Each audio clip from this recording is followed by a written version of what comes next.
The ocean provides in both an emotional and physical sense. The vast depths of the wine dark sea house a large portion of the biomass of our planet, and the allure of what we have yet to find down there has been at the heart of many of humanity's greatest stories.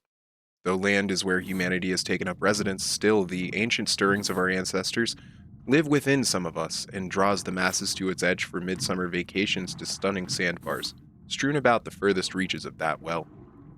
Over 60% of our Earth is covered in it, but what if we cranked that number up? What if instead we found ourselves overwhelmed by it, even conquered? How would those cities closest to its embrace fare? Would the envelopment of the globe bring a final chapter to man's saga of conquest? Our subject today attempts to answer that question and paint a picture of what life might be like after such a dizzying downfall. Raft is an open world survival video game that places you in the middle of the great, lonely surface of that ocean on a barely held together lifeboat of wood and plastic barrels tied together in a hasty effort to best the waves of the vast seas.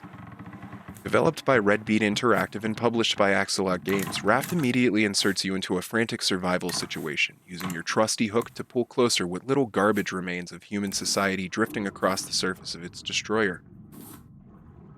Every moment of the early game is spent cobbling together trash in an effort to increase the utility and size of your raft, producing food, water, and safety from the depths, as well as providing transportation to what little dry land still peaks above the waves.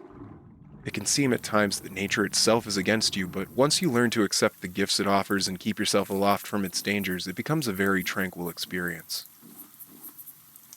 Following an initial release in 2016 on itch.io, the developers welcomed players to traverse the expanses of open water that cover the virtual world, and after many successful Let's Play series by those players that decided to brave the dangers of a new life on the seas, it found its way to a full release in June of 2022 with the inclusion of the game's final chapter.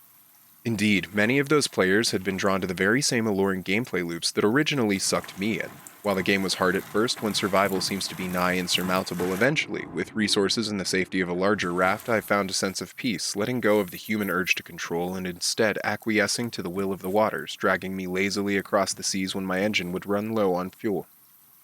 The immensity of the wide world around you on the oceans often brought me a sense of wonder and curiosity, every sunset leaving me wondering what I would find the next day across that beautiful blue horizon as the only light in the world would dip its head down past where sea met sky. The introspective, quiet nature of the game brought me joy, peace, and a sense of nirvana. When all you have in the world floats along with you just feet away at any moment, it truly feels like home.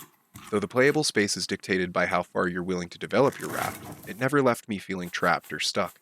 I would constantly be finding new ways to improve my ship, and in those quiet moments where the sharks or seagulls would leave me in peace, I found a new love for spending time with myself. Of course, no journey lasts forever, and ours must draw towards its inevitable conclusion. Is it dead?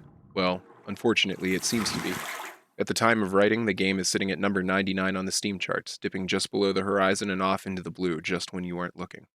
It struggles to maintain a place on the top 100, but still, I find myself called back every once in a while to experience that same sense of tranquility that the oceans can provide. You should play it, but don't expect to find anyone willing to play it with you. That said, sometimes the most important odysseys are those that we embark on alone. I highly suggest it and hope you can find that same sense of inner balance that I did when I called those waves my home. Thank you all again for watching. If you've made it to the end, you're one of my favorites and don't let anyone tell you otherwise. This is Dead Game Keenan. Thanks for keeping me company at the ends of the earth where the sand meets the sea.